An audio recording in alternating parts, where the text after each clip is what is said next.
अब हम आते हैं आर्टिकल 139A के ऊपर। ये बात करते हैं विड्रॉल और ट्रांसफर ऑफ केसेस के बारे में। अब सपोज एक केस चल रहा है हमारा हाई कोर्ट में regarding a question of law. Suppose ये क्वेश्चन ऑफ लॉ के ऊपर डिस्कशन हो रहा है कि ट्रिपल तलाक लीगल है या फिर इलीगल है।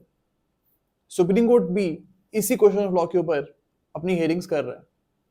अब यहाँ पे सुप्रीम कोर्ट क्या कर सकता है? Supreme court can ask the high court कि मैं ये केस जो है आपसे विड्रॉ कर रहा हूँ। Supreme court can withdraw the case from high court और उस केस को सिर्फ सुप्रीम कोर्ट अकेले ही सुन सकती है, बिकॉज कन्फ्लिक्टिंग डिसीजन आ सकते हैं। अगर दो कोर्ट सुन रहे हैं, हाई कोर्ट भी सुप्रीम कोर्ट भी, तो हाई कोर्ट अलग बात बोल सकती है, सुप्रीम कोर्ट अलग बात बोल सकती है। इसकी वजह से काफी ज्यादा कंफ्लिक्ट आ जाएगा जजमेंट्स में। तो इसलिए सुप्रीम कोर्ट यहाँ पे हाई कोर्ट से केस को विड्रॉ कर लेती है एंड वो केस खुद सुनती है। एंड जो भी डिसीजन आएगा इस क्वेश्चन ऑफ लॉ के ऊपर, फिर सुप्रीम कोर्ट क्या करेगी, जो उसकी खुद की ऑर्डर की कॉपी है वो हाई कोर्ट को भेज देगी एंड फिर हाई कोर्ट को बोलेंगे कि अकॉर्डिंगली आप इस केस में डिसीजन सुनाइए। बिकॉज जो सुप्रीम कोर्ट ने इसमें डिसीजन सुना दिया है, आप भी सेम डिसीजन अपने केस में सुनाइए। ओके, तो ये पावर जो है सुप्रीम कोर्ट के पास है।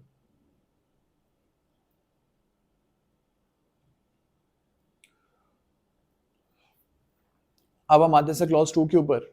ये बोलता है ट्रांसफर ऑफ केसेस के बारे में। ट्रांसफर ऑफ केसेस यानी कि सपोज दिल्ली हाई कोर्ट में केस चल रहा है, तो सुप्रीम कोर्ट क्या कर सकते हैं यहाँ पे, उस केस को दिल्ली हाई कोर्ट से ट्रांसफर कर सकती है इलाहाबाद हाई कोर्ट में।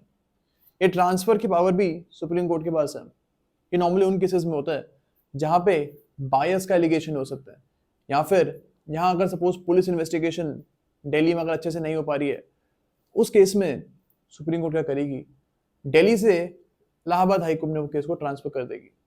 ओके, तो ये पावर भी है हमारी हाई सुप्रीम कोर्ट के पास। अब हम आते हैं आर्टिकल 140 पे। आर्टिकल 140 बोलते हैं कि पार्लियामेंट अगर चाहे तो कॉन्स्टिट्यूशन के बेटर एक्सरसाइज के लिए सुप्रीम कोर्ट को कुछ एक्स्ट्रा पावर्स भी दे सकती है, ताकि कॉन्स्टिट्यूशन सही तरीके से सुप्रीम कोर्ट प्रोटेक्ट कर पाए। इस पर्पस के लिए एक्स्ट्रा पावर्स भी सुप्रीम कोर्ट को मिल सकती है। हमने एक चीज आपको मैंने पहले भी बोली भी है कि सुप्रीम कोर्ट की पावर्स आप बढ़ा तो सकते हो, लेकिन उन्हें कम नहीं कर सकते हो। तो ये कॉन्स्टिट्यूशन में हमारा प्रोविजंस हैं सुप्रीम कोर्ट की पावर्स को बढ़ाने के लिए। ओके, अब हम आते हैं आर्टिकल 141 पे, जो कि बात करता है बाइंडिंग पावर, सुप्रीम कोर्ट की बाइंडिंग पावर के बारे में।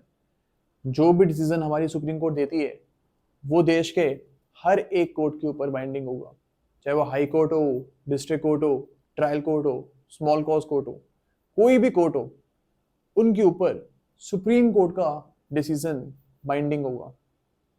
वो सुप्रीम कोर्ट के डिसीजन के खिलाफ कोई बात नहीं बोल सकती है। ओके, वरना उनका जो डिसीजन है उसको हम बोलेंगे पर इंक्विरियम।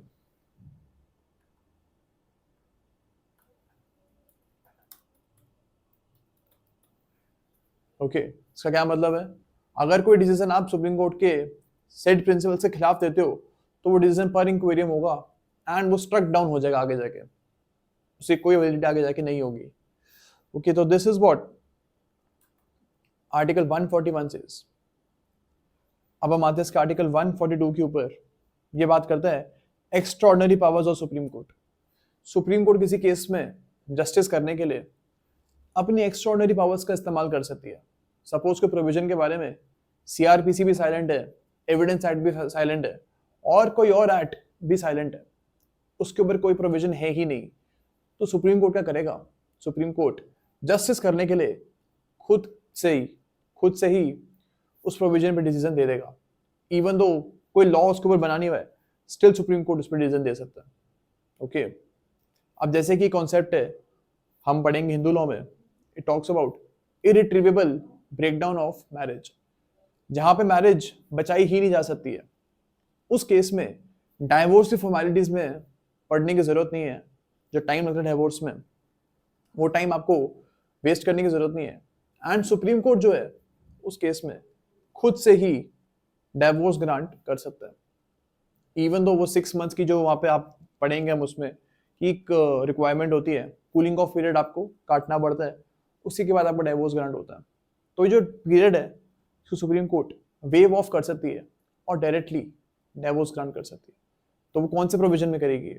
It will do this under article 142 of Indian constitution, because इसके लिए कोई स्पेसिफिक प्रोविजन नहीं है। ओके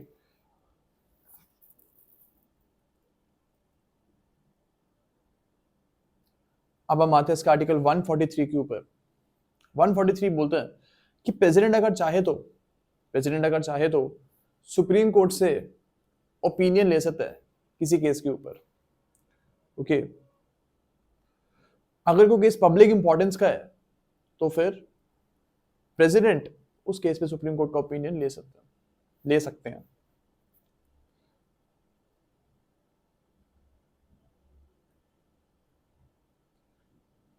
अब हम आते हैं आर्टिकल 144 के ऊपर। ये बोलते हैं कि all authorities civil and judicial in the territory of India shall act in the aid of supreme court. तो जितनी भी हमारी मशीनरीज बनी हुई है, गवर्नमेंट मशीनरीज, सिविल, जुडिशियल, वो सारी मशीनरीज जो हैं उनको सुप्रीम कोर्ट को एड करना पड़ेगा, सुप्रीम कोर्ट की हेल्प करनी पड़ेगी। ओके तो ये हार्मनी की बात करता है बेसिकली आर्टिकल 144। अब हम आते हैं इसका आर्टिकल 145 के ऊपर। एक सिंपल सी बात बोलता है कि सुप्रीम कोर्ट चाहे तो खुद के रूल्स भी बना सकती है, और उन्होंने बनाए भी हुए हैं। आपको पता होगा सुप्रीम कोर्ट रूल्स एक अलग से एक स्टैट्यूट है, एंड सुप्रीम कोर्ट में प्रोसीडिंग्स कैसे चलेगी, जजेस जो हैं किस वे में एक्ट करेंगे, इन सबके प्रॉपर रूल्स बने हुए हैं। और वो रूल्स बने हैं हमारे आर्टिकल 145 के, जो उनको मैंडेट मिले हैं उसके अंडर। ओके तो अलग अलग टाइप ऑफ रूल्स यहाँ पे गिवन है लिस्ट, इसको आपको याद रखने की जरूरत नहीं है, बट जस्ट आप इसको पढ़ लेना, it's not very necessary to remember जितने भी रूल्स की यहाँ पे लिस्ट दी हुई है। ओके क्लॉज 2 और क्लॉज 3 जो है वो हमारे सिंगल जज बेंच, डिवीजन जज बेंच और कॉन्स्टिट्यूशन बेंच की बात करते हैं।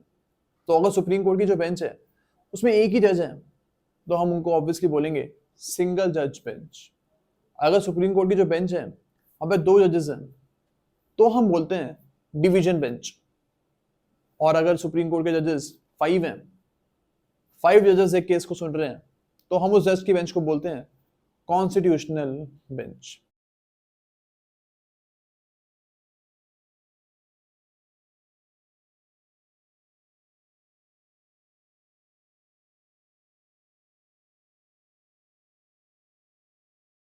जो हमारी कॉन्स्टिट्यूशनल बेंच है ना, वो केस के बीच में भी कॉन्स्टिट्यूट हो सकती है। सपोज 3 जज बेंच है, उनको लगता है कि इस पर्टिकुलर केस को एक बड़ी बेंच को सुनना चाहिए, 5 जज बेंच को सुनना चाहिए, तो 3 जज बेंच ये बोल सकती है कि हम इस केस में डिसीजन नहीं दे रहे हैं, इस केस में डिसीजन एक 5 जज बेंच देगी। ऐसा हो सकता है। ओके अब हम आते हैं आर्टिकल 146 के ऊपर। आर्टिकल 146 बोलता है कि जो सुप्रीम कोर्ट के स्टाफ हैं, अभी ऑफिसर्स हैं, सर्वेंट्स हैं जो काम करते हैं सुप्रीम कोर्ट में, उनके अपॉइंटमेंट हमारे चीफ जस्टिस ऑफ इंडिया करेंगे। ओके और जो भी पैसे सैलरीज देनी है उन्हें, वो कहाँ से दी जाएगी? ये दी जाएगी हमारी कंसोलिडेटेड फंड ऑफ इंडिया से। तो यही हमारा आर्टिकल 146 में समझने वाली चीज है। अब जो 147 है ये हमारा रिडंडेंट हो चुका है।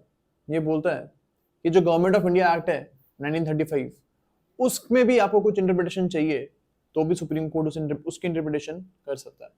ओके तो ये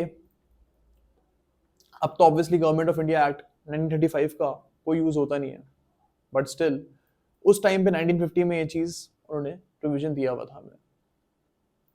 अब हम आते हैं आर्टिकल 148 के ऊपर, जो कि बात करता है controller and auditor general of India के बारे में। सीएजी बोलते हैं मैंने। अब जितने भी इंडिया में स्कैम्स हैं वो आप देखोगे सीएजी ने ही पकड़े हैं।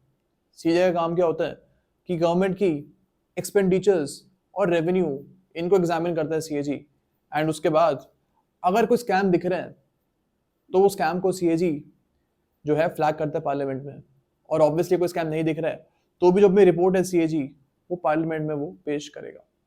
ओके, तो सीएजी का काम जो है थोड़ा आप देखोगे it actually puts the government under scrutiny. Okay, तो इसीलिए सीएजी को अगर आपको हटाना है तो सेम प्रोसीजर फॉलो करना पड़ेगा जो प्रोसीजर आप फॉलो करते हो टू रिमूव अ जज।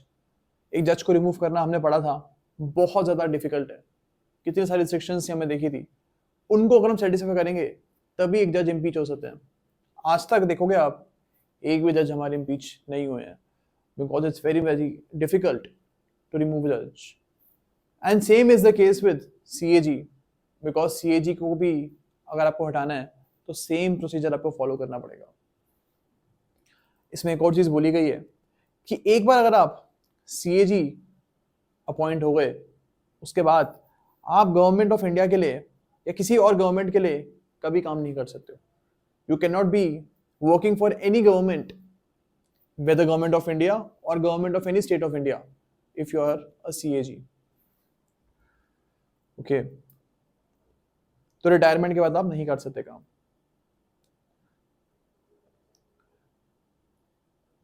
अब सीएजी की जो सैलरी है, सीएजी की जो सैलरी है ये पार्लियामेंट डिसाइड करती है और कंसोलिडेटेड फंड ऑफ इंडिया में से इनकी सैलरी भी निकलती है।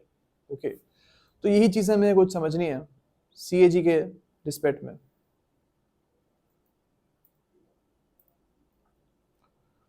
अब हम आते हैं आर्टिकल 149 के ऊपर।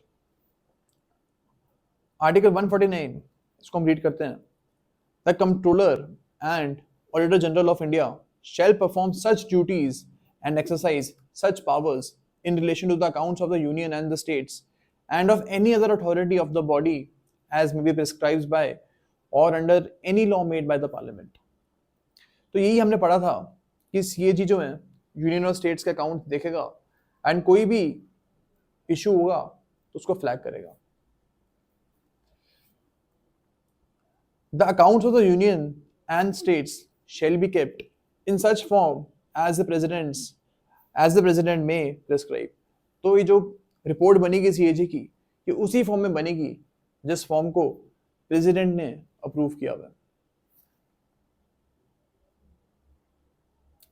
जो सीएजी की रिपोर्ट होगी ये प्रेसिडेंट को सबमिट होगी एंड प्रेसिडेंट फिर इस रिपोर्ट को पार्लियामेंट में प्रेजेंट करेंगे। ओके, तो ये 151 हमारा बोलता है। इसका जो क्लॉज 2 है वो ये बोलता है कि अगर सीएजी ने किसी स्टेट के अकाउंट्स को ऑडिट किया तो फिर जो रिपोर्ट है वो आप गवर्नर को दोगे एंड गवर्नर जो है वो स्टेट लेजिस्लेचर में उस रिपोर्ट को प्रेजेंट करवाएगी।